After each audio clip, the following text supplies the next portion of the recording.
This is Far From Home. I'm Scott Gurian, and like many of you, I'm still stuck here at home, trying as much as possible to avoid going out into the world, aside from a jog around the neighborhood a few times a week and an occasional hike in the woods to get some fresh air. But rather than getting frustrated by things beyond my control, I'm just trying to use this time, however long it lasts, to rest and catch up on some personal projects I've been meaning to do for the longest time. Because even if every country opened its borders and I was allowed to start traveling again tomorrow, I certainly wouldn't feel comfortable doing so at this point, and I'm not in any rush. So what I'm going to do instead over the next few months on this podcast is an occasional mini-series of sorts, where I plan to keep checking in with friends, listeners, and journalists around the world to find out what's happening with the pandemic where they live. If there's anything interesting or unique going on where you are, I'd love to hear about it, so please hit me up on social media or drop me a line at info@farfromhomepodcast.org. Today, we're going to visit Istanbul with veteran reporter and author Fariba Nawa. Fariba was born in Afghanistan and spent the past 2 decades reporting from around the Middle East and North Africa before moving to Turkey, where she now lives with her family. In the second half of the show, I'm going to play a recent episode of On Spec, the podcast she produces with her team of journalist colleagues around the world. But first, I wanted to get an update on how COVID-19 is affecting people in Turkey. Now, Turkey has a population of around 82 million people, and at the time I'm recording this, it's reported more than 150,000 infections and 4,000 deaths. Last month, it actually surpassed Iran in having the most diagnosed cases in the Middle East, though the death count in Iran is still higher. So when I spoke to Fariba recently, I began by asking her the question I've been asking everyone I've been speaking to. What's it like there right now? It's strange. Today is actually kind of a return to normalcy. I haven't been out all day, but I see kids playing outside. I live right next to a park, a small park. On the weekends, it's complete lockdown, so we prepare for the weekends. We're dreading the 4-day lockdown that's about to come because there's a holiday. And when there are holidays, that's also lockdown. And what lockdown means in Turkey is you're not allowed to go anywhere other than if you are delivering something. And the rest of us, especially senior citizens and children, cannot go out. For them, it's almost all the time. And they can go to the garden if they can play, but we live in a vertical city, so a lot of people don't have gardens or backyards. If you're lucky, if you have a balcony so that your kids can play outside. So that's been quite the challenge. And the reason that they did this lockdown for kids is because the kids and the grandparents often live together, and the kids would go outside and then they would come home and they're asymptomatic. They would have it, and then the grandparents would get it, and the grandparents don't often make it, right, as you know. So they did this very rigid lockdown, and it's been since March. The first case was March 11th, and they shut down schools on March 16th, so it's been 2 months. Have there been discussions about how long this is going to go on for? Yes, so there's kind of a opening up slowly, gradually. They're going to open up schools, they're saying June 1st, international flights starting at the end of May. The curve is flattening, and there are no shortage of ICU beds. It's really interesting how Turkey handled that, having Istanbul being such a megalopolis, I think it took lessons from Iran and Italy and quickly went into action as soon as the first public case was announced. They haven't faced the same kind of tragedy as Italy or Iran. I think Turkey feels more secure. I've been reading a lot about that. And some people were like, they're lying about the numbers. I don't think that. I think in some ways, being in a country like this, where it's kind of a semi-authoritarian country, but still a democracy in some ways, is helpful. Because there's not this confusion of, like, for example, in California right now, as you know, I have friends who are business owners. The mayor and the city are telling them not to open. The governor is telling them to open. The federal government is telling them something else. There's no consistency. There hasn't been that kind of leadership. And in Turkey, you have Erdogan, and he says what goes. And he listens to his advisors who are experts. So I think that I feel safer here than I would in the US, let's put it that way. And I should explain you're referring to Turkish President Recep Tayyip Erdogan for people who don't know. I've been curious how people are responding to this virus in different parts of the world, like on an individual level. So, here in the US, aside from hoarding things like toilet paper and face masks, lots of people who suddenly have all this free time at home have started doing a lot more baking, which has led to shortages of yeast at lots of supermarkets. But there in Turkey, I read that there's actually been a spike in sales of cologne. Tell me what that's about. Turkish folks are very sanitary. They're very focused on sanitation. And there's this thing called colonia. Colonia is like this, this comes from the Ottoman era. When guests used to come, the first thing they did was give them this. It's sort of this perfumed disinfectant that has a little bit of alcohol in it. It can have a jasmine scent, it can have a lavender scent. It's like in more traditional homes, before you eat, you would use it, or after you eat, or it's like a hand sanitizer type of thing, yeah. There was a shortage of colonia initially. Everyone went and hoarded colonia. In fact, the Turkish press office sent us, all journalists, a packet. Let me just look through it here. It was really fun to get this. And we usually don't get along with the government, as you know. The government doesn't like foreign journalists in general, but this time they were nice to us. So they sent us a soap, very beautifully packaged in a black bag, and it says Directorate of Communications on here.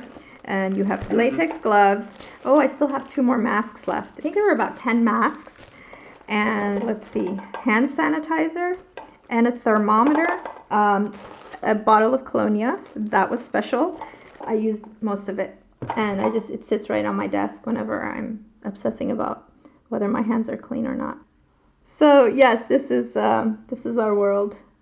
It's really interesting that the government sent out these packets to journalists. I can't imagine something like that happening here in the U.S. And I'm especially intrigued, given that, we've heard a lot of reporting in the West over the past few years about the severe government crackdowns on press freedom in Turkey. And, as you mentioned, kind of the traditionally hostile relationship between the government and independent journalists there. So I'm curious how all that's playing out right now. Like, are people in Turkey, do you feel kind of able to get accurate and reliable information about the extent of the problem right now and what they could do to stay safe? Well, let me just give you a sense of Turkish politics and paradoxes. They jailed, I think, 24 journalists who had reported about COVID-19 in Turkey. These are local Turkish journalists who are the most in danger of being imprisoned. So on the one hand, they're sending us these packets. On the other hand, no, we don't have access. It's not like we can go to hospitals and go to nursing homes and talk to people about their stories. We don't have that kind of access. They have given access to several hospitals with journalists, but it's kind of like, I noticed there's one called Cerrahpaşa Hospital in Istanbul, and it's sort of the government tour of how they're handling the pandemic. The government controls the information, and you report what they tell you. If they tell you can come into a hospital, then everybody goes there and talks to the same doctor. And CNN had a report about it. I saw that. And it was the same hospital that TRT and BBC went to. So you see how that works. But the Turkish government understands right now that they're being kind of hailed as a role model in how they handled it, right? So because of that, they're giving more access. In the beginning, they were not. It was sort of this dark hole. It would seem like if there's any time when people need access to good, high quality information, it would be in a pandemic. Do you feel like that tightening of press freedom is playing out, like, and having any negative effects in this situation? Honestly, I think people do want to know more. Of course they do. And Twitter is a place where you go for free information here, for information that can be reliable, because Twitter is probably the freest flowing outlet for information. Turkish Twitter is amazing. I love it. You go on there, there's dark humor, there's people telling their stories, and you get a sense of what's actually happening. For example, the municipalities or the cities, the bigger cities in the beginning were upset with the Turkish government. There was this whole weekend lockdown. It was announced suddenly, 2 hours before. It was 10 p.m. and at midnight, the whole weekend we were on lockdown. So that was a big screw up. And the interior minister resigned, and then he was, of course, hired back. It was a big show, it was like a theater, political Turkish theater. We all knew what was going to happen, but Erdogan had to show that somebody had to pay for this big mistake. Because what happened as soon as they announced the lockdown, everybody ended up on the streets in the middle of the night, right? There were fights in grocery stores. It was panic everywhere. And so, of course, there were screw-ups. But in terms of the pandemic, I think people are just so focused on staying healthy and alive. And even I've heard people in the opposition saying that government's handling it pretty well. We're surprised. We didn't think that would happen. So they've kind of built a trust. So I guess the flip side of tightening of press freedom and all that is, there's been some conversation about how some more authoritarian-minded governments like China and perhaps like Turkey might actually be in a better position to get this virus under control since, when they issue orders for people to quarantine or take other protective measures, there could be some pretty serious penalties for folks who don't follow the rules. Do you think there's some truth to that kind of a more authoritarian country is in a better position to fight this? Of course, if you're authoritarian, you tell people what to do, they're scared enough to do it. I mean, it's easier, right? But then you also have New Zealand and Germany, and they're not authoritarian, and they handled it way better. But yeah, I think it depends on how prepared you are, how, the leadership is very important. But also cultural things I'll mention, and some people might get upset about this, but in Germany, Germans tend to be very on time. When there's logic behind an argument or behind something the government tells them, they often do it because they know that it's what's best for them. Whereas in Turkey, it's not the same, right? People don't listen as much, and they're not as on time. They're not, we have a more, how should I say this? You kind of need that push from the government. You need these fines. You need a little bit more to convince people that really this is what's good for you. I'll give you an example. There were, I don't know how many flights coming from Saudi Arabia from Umrah. And the Umrah is a pilgrimage that a lot of Muslims take. And these passengers came, and there had been some cases of infections on the plane coming back. And the Turkish government told them, please go home and isolate yourselves. That's what's best for you and for the country. And we knew as soon as this was announced that wasn't going to happen because people don't have the understanding, and there are cultural traditions that are much stronger than this. If someone comes from the pilgrimage, you go see them because it's rude not to. It's inconsiderate. It's disrespectful. So, of course, people went and saw these folks to pay their respects that they had come from the pilgrimage. A lot of them were elderly, and that actually spread the virus in the smaller cities as well. So again, it was a lesson to Turkey that, hey, we got to put culture aside and put health first. Now, anyone coming into the country, they don't let them go home and quarantine. They take them to dormitories or hotels, and they're quarantined separately for 2 weeks and then allowed to go home. And there's, of course, a large population of Syrian refugees living in Turkey. What's your sense of how this is affecting them? Well, they're the poorest, and that's you're seeing what's happening to America, right? And sort of all of these institutional, the racism, the discrimination, the communities that suffer from it are also dying more from COVID-19. Now, that's the kind of information we don't have access to in Turkey. And I tweeted something about that. I wish I knew. Are the Syrians being affected by this more? What's happening with them? Where do they go for help? I mean, one thing that the government has promised here is that anyone can go into a hospital if they have COVID-19 and get free treatment. And they've lived up to that. And even foreigners like us. The private hospitals are required, they're mandated by the government not to charge anything. So that is something that, the healthcare is not going to be a cost for refugees, hopefully. And beyond that, we don't know. I mean, I am seeing people on the streets more. Just last night in a very wealthy neighborhood of Istanbul, I saw men sitting on the street begging. So that was something that's a stark reminder of what's to come, probably. So I'm about to play for my listeners a story you released on your show a few weeks ago about your friend Halana's recent battle with COVID-19. But before I do, why don't you introduce your podcast for people who haven't heard it before? What does the title On Spec mean for those who aren't in the journalism world? And what are you trying to do with your show? On Spec is a half-hour show focused on global stories that don't have to have a Trump angle or an Erdogan angle or Putin angle. It's not about the strongmen. It's, from the perspective of the common folks and by journalists who are in the field, not in just a studio. We came together as a group of freelancers in Istanbul, and we were tired of pitching stories that mattered to us, but We were being told by editors in London and New York that they don't have an American or Western angle, and so therefore they don't matter. And then they would take it on speculation. Go ahead, write the story, pay for the research, and then if we like it, we'll run it. And that we thought, you know what, we're kind of tired of being told that. And let's create our own platform. And we know these stories matter, and we know what we're doing is quality journalism. We know what we're doing. It's experienced freelancers. It's not people who just parachute in.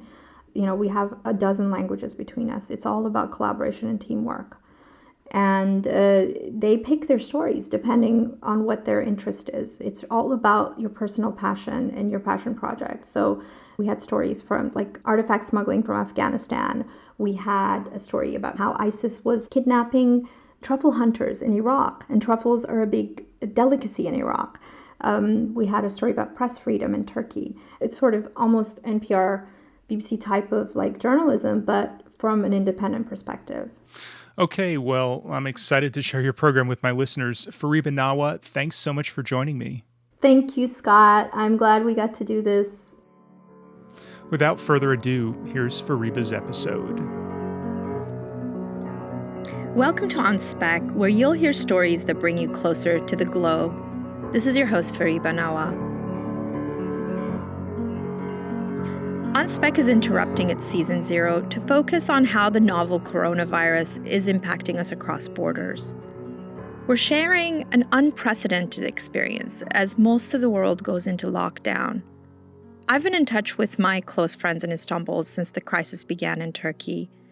On March 11th, the Turkish government announced the first public case and warned people to stay home. My friends and our families went into isolation as the fatalities began to rise. Most of us are on lockdown. The epicenter of the pandemic is Istanbul, a city of 18 million.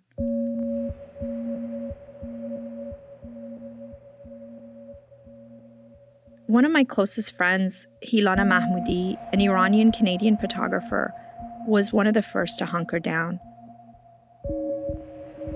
She had to cancel a party she organized to celebrate her 44th birthday. She also became the first among my group of friends to show any symptoms. Naturally, we all worried it could be COVID-19. Hilana and I often send each other voice messages, so I asked her if she could document her experience. Her messages give me a rare glimpse of how Turkey's handling the pandemic. It's rare because the government controls information and journalists are not given access to hospitals or patients.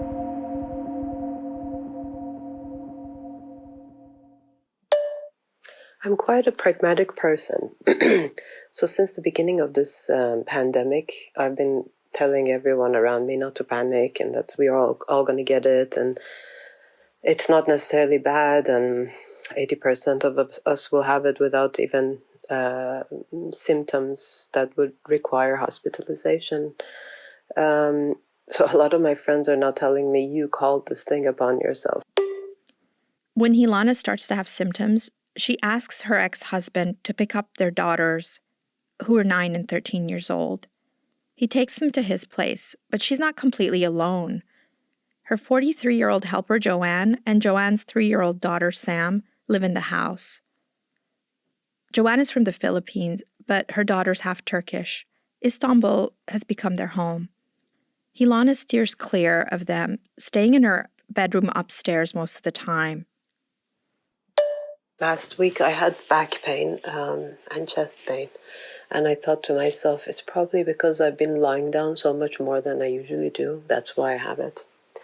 But it was probably not because of that. Now I have these shooting pains sometimes, just for like a second or two in my lungs. Not very often, but a few times a day. Aside from that, right now I have a slight headache and a runny nose that just came like 5 minutes ago, and I know it will go away in 2 minutes and then it might come back tomorrow. Fever is still 37.5. Not that bad. I feel like when I'm sitting down, I feel like I could go out and even do, a workout. But then when I get up and walk a couple of minutes, I'm out of breath. So I sit down again. I don't know, am I clear? Like, it's very strange. 1 minute you feel something, the second you don't. And then I'm thinking those people who got this very severely, they must have been in a lot of pain and discomfort. Every day when I wake up, I check my phone to hear Hilana's voice memos. She initially sounds cavalier, even jokes as she coughs. She's got a high tolerance for pain, and I know she's familiar with sickness. She's had meningitis, swine flu, vertigo, brain trauma. But each time, my friend bounces back with her sarcastic sense of humor. Her biggest worry is her family in Iran, where so far, about 4,000 people have died. I live in Istanbul. My parents live in Iran. My sister lives in Holland. My parents both have heart problems. Neither one of them is healthy, and they each live in a different city, isolated in their homes. And I'm worried about them. More than anything, this COVID-19 crisis, the most anxious thing I've felt has been worrying about my parents and thinking about when and if we can see each other again. And this is quite pessimistic, but also it's a reality. They're the ones who are the most risk, especially being in Iran. And with all the sanctions and all the strains on the health system in Iran, not having access to medication, the situation is quite bad there. There are so many things that we're all going through, sitting down in isolation, talking, thinking, reading, watching, well, mostly on the phone, unfortunately, but we're all going through this at the same time. The whole world is going through this, and there are a lot of positive thoughts going around, and we're all hopeful that after this we'll all wake up to a better world somehow. What I really want to talk about is the negative side of the story, basically. The fact that we are all so fearful and in so much panic and anxiety over this thing. Hilana is adamant not to panic. She keeps telling us friends on WhatsApp that we need to be practical and go through the process as if we have the flu. But I can hear her coughs getting worse and her confidence faltering as she gets weaker. So it's day 9 of possible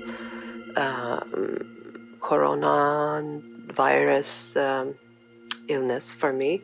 I say possible because I haven't tested positive, because it's not very easy to get tested here. I can't really find a procedure. Some friends say you have to go to the hospital and sit there half a day. They do different tests. They make you have a chest X-ray, which I don't want to have, and they'll tell you in 5 days. So I'm thinking going there would perhaps expose me to other viruses. So I don't want to do that. But I have all the symptoms, so I think I have it. How do I feel today? I woke up at 4 a.m. this morning with chills and some heaviness on my chest, as if like somebody was putting some pressure on it. So I got up and I went and made myself some food to eat. This thing has definitely not killed my appetite, I have to say. Is it very painful? Not that much, but I have different tolerance for pain, I think, because I've had really painful periods in my life. So this to me is not that bad. There's pressure on my chest. I feel somebody's pushing my upper chest. And then sometimes there are like these sharp pains that come and go. Breathing is a little bit difficult. Maybe you can hear it. It sounds like I've just ran up the stairs, but I can breathe very easily. So there's no problem with getting enough oxygen. And also, let me tell you what's the best part about this. The fact that I can watch as much Netflix as I want in bed with food all around me, without any guilt. The worst part of this, not of the illness, but of the isolation, which is actually much worse than the illness itself, has been this social distancing part, because I'm a very social person. I have very good friends, really close friends, not many, but very close friends. And not being able to give them a hug has been difficult. We're actually expecting snow in Tehran tomorrow. What? Yeah. Snow in Tehran and 24 degrees in Vienna? What's happening to the world? Corona times. Of course, you talk on the phone and you message constantly and this and that, all these groups and this and that, but it's not the same. Sometimes they propose to have a Zoom meeting or whatever, but that actually depresses me. I rather just wait and see their faces and give them a hug and not look at them through the computer. But still, it's still better than nothing, of course. And I have to say, like I've said, in every crisis in my life, I really don't know how I would have gone through anything without friends' support. I talk to my mom and dad more often nowadays. My mom has hundreds of different messages coming through WhatsApp, mostly jokes, because Iranian people have very good humor, especially when in times like this, which is basically every time for the past many years in Iran. They've always been going through some sort of a crisis, one after the other. This year, they've all been on top of each other. So basically their defense mechanism is making fun of it, because what else can you do, really? So I talk to my mom a lot and read all of her jokes, well, some of them, not all of them.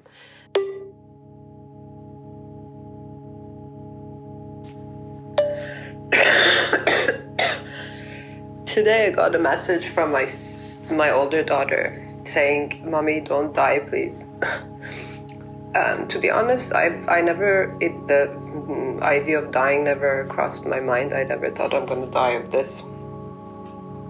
So basically I'm just joking with them and, making fun of them for thinking this way and this and that. Today is almost over, going to bed soon. It was a good day, better than yesterday, but now of the past 10 minutes, I'm feeling pain in my lungs. And this is so scary because we hear all about it all the time, that one day it gets better and then the next day it gets much worse. So you're always waiting for it to kick in again. I'm just gonna try and go to bed and not panic about it.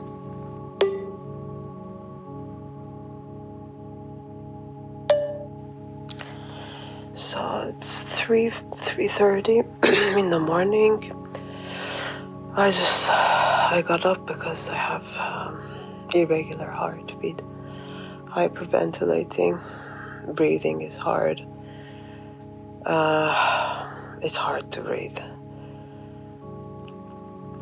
It's scary actually, because you also feel nervous, and because of that you have anxiety attacks and breathing becomes even harder. So, and then all these different stories come to your mind that, the person was doing so fine and then the next moment they just dropped dead, or the guy went to the hospital, they could breathe, but they did a chest x-ray and it was all white, and all this, and then you have to just remind yourself that these are hype, and that it doesn't kill you right away, and that if I can breathe and take a deep breath and hold it in, then that means my lungs are fine, and this is just a virus.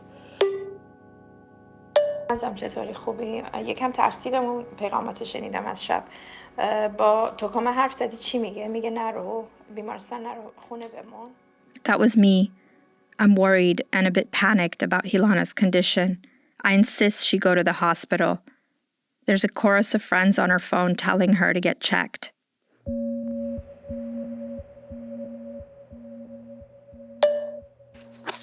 Okay, so I woke up this morning. Last night was horrible. I think I got up around 3:30 and I slept around 7.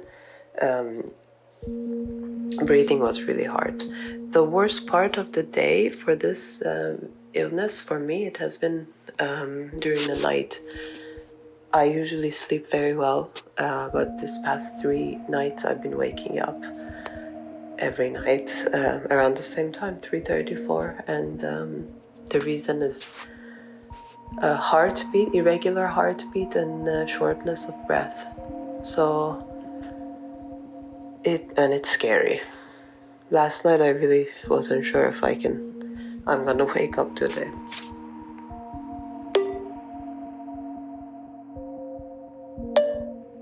Today hasn't started very well. I'm thinking I'm gonna go to the hospital today to get checked. Herhangi bir hastalığınız, kronik bir rahatsızlığınız, Yok. alerjiniz vesaire yok. Gebelik durumu falan yok. Yok. Tamam. Sizi biz şimdi toraks BT'ye göndereceğiz. Tamam. Arkadaşım götürecek. Oradan So I'm at the hospital now. Sorry if my voice doesn't come well. I'm wearing a mask. Just got merhaba. Ben Okay, so again, I'm at the hospital. I was trying to avoid this chest tomography because it's not really healthy to do it. But the doctor listened to my lungs and said it doesn't sound very good, so we have to take the tomography. So I just had it done, waiting for the results that will come in 5 minutes, hopefully. The hospital I came to is Fulya Acıbadem. It's a small private hospital. I came to the emergency section, and people are very prepared, very professional, and I haven't seen any other patients, so it's not crowded. I think Turkey has actually really dealt with this particular problem well. I feel very dizzy. Actually, this is why I decided to finally come, because I feel dizzy and I feel like there isn't enough oxygen in my brain. This is how I feel. She finds the bright side, but I frantically wait for Hilana to tell me the results of her lung exam. It's the quickest way to know her condition. The result for the swab and blood tests for corona take 2 days. Too long. I'm waiting in this dark room with this monitor that goes beep, and I don't know why it's so dark and why did they turn the lights off. I have no idea, and they've closed the door, and I'm supposed to sit here and wait to hear if my lungs have gone white or not. I think this is the scariest descriptive thing about COVID-19. The lungs go white all of a sudden, and then you collapse. Hilana can afford the quick service of a private hospital in Turkey. The government hospitals could take much longer. Okay, so I'm home now. My CT was clean. So the doctor said basically that they did the swab tests, they did blood tests, and they did the chest tomography. The swab test, they said it would be ready in 2 days. This is the new test, but the doctor said that it doesn't mean anything, basically. If it's positive, it means it's positive, but if it's negative, it doesn't mean anything. So he said you have it because of all the symptoms, but you have it mildly, like most people. So just, keep your distance from others. That's it. This morning I woke up with a sore throat, but the pressure on my chest is mostly gone, and now I feel like how bad it was. Now I understand. Before I didn't. So I think this is good, because in every post that I've read about the stages of this, I think the throat is the last stage, no? Let's see, fingers crossed. And finally, Hilana actually gets a call from the hospital. So they just got the call from the hospital, and my test came out positive. I don't know why I have this, I have a heartbeat now. I'm so relieved in a way, because I was hoping it would be positive, because I was sure I have it, and now I'm like 100% sure. So at least I have some immunity now. That's a good thing. But now I'm really worried, because our helper, who's been living in our house, although we've been trying to avoid each other, she has asthma, and I'm worried about her. My kids I haven't seen for 4 days, but there's still a possibility that they could have had it, and now they will give it to their dad or people that he sees. So that's something I'm really now upset about. I thought if I get a positive call, I'll be happy, but now I'm more worried. They say it takes 2 weeks normally, 2 to 3 weeks. So tomorrow is the 14th day, and I'm expecting to be all healed. Just joking. I know it's not gonna all go away this easily, but as long as there are little improvements every day, that keeps you going. But soon after Hilana feels like she's recovering, Joanne, her helper, starts feeling sick. Everything was going well until 3 days ago, when Joanne started having symptoms. Not very usual symptoms for COVID-19, but most probably she has it. She started throwing up and having back pain and neck pain and headaches. So this is day 3 of that. She's still throwing up. She's dizzy. Yesterday I called the ambulance. They came home and they took samples from both of them, from Joanne and her 3-year-old daughter, Sam. Hopefully by tomorrow we will have the answers. None of us know in Turkey that paramedics can just come to your house and take a sample. We're learning as we watch Hilana's struggle. A member of Hilana's local municipality calls to check on her daily after she tested positive. Turkey stepped up its efforts to test and treat patients as the number of cases rise. But so far, there's no shortage of masks, ventilators, or ICU beds. Meanwhile, Hilana tries to care for Joanne, but she doesn't have much strength. She's worried if Joanne ends up in the hospital, what will happen to Sam, a rambunctious toddler who may also be infected? The doctors, the medics said that if she needs hospitalization, they cannot take her daughter with her to the hospital. She doesn't have anyone here. So, well, she has friends, but since Sam is most probably positive as well, I don't think they can be taking care of her. And I'm still not very well to take care of a toddler, but I will do it anyways. Because there's no option at this point. I'm just hoping everything goes well. She recovers at home and won't need any assistant. If all the guardians of a child are too sick with the virus to babysit, the government has to take the minor to an orphanage until the adults are better. Joanne is kind of positive about the whole thing, but I think deep inside she's quite stressed and worried about her daughter, especially since she knows that it will be complicated if she would need an assistant. And Sam, well, she's too young to understand what's happening. When she gets out, she calls me mommy and she calls Joanne mama. She comes out of the room and runs towards me saying, "Mommy," and I run away from her. And then she goes to her mom and cries. Patients who recover from COVID-19 can now give blood to strengthen the immunity of those with the virus in critical condition. Hilana's going to become a plasma donor as soon as she recovers completely, and Joanne has just begun her struggle. On April 9th, Joanne got the call from the hospital. She tested positive. Her daughter's was negative. The vicious cycle of this pandemic continues as we wait for science to catch up with a vaccine, with medications, any remedy that will free us from its prison. Thank you for listening to On Spec. Thanks to my friend Hilana and Joanne for sharing their private struggles.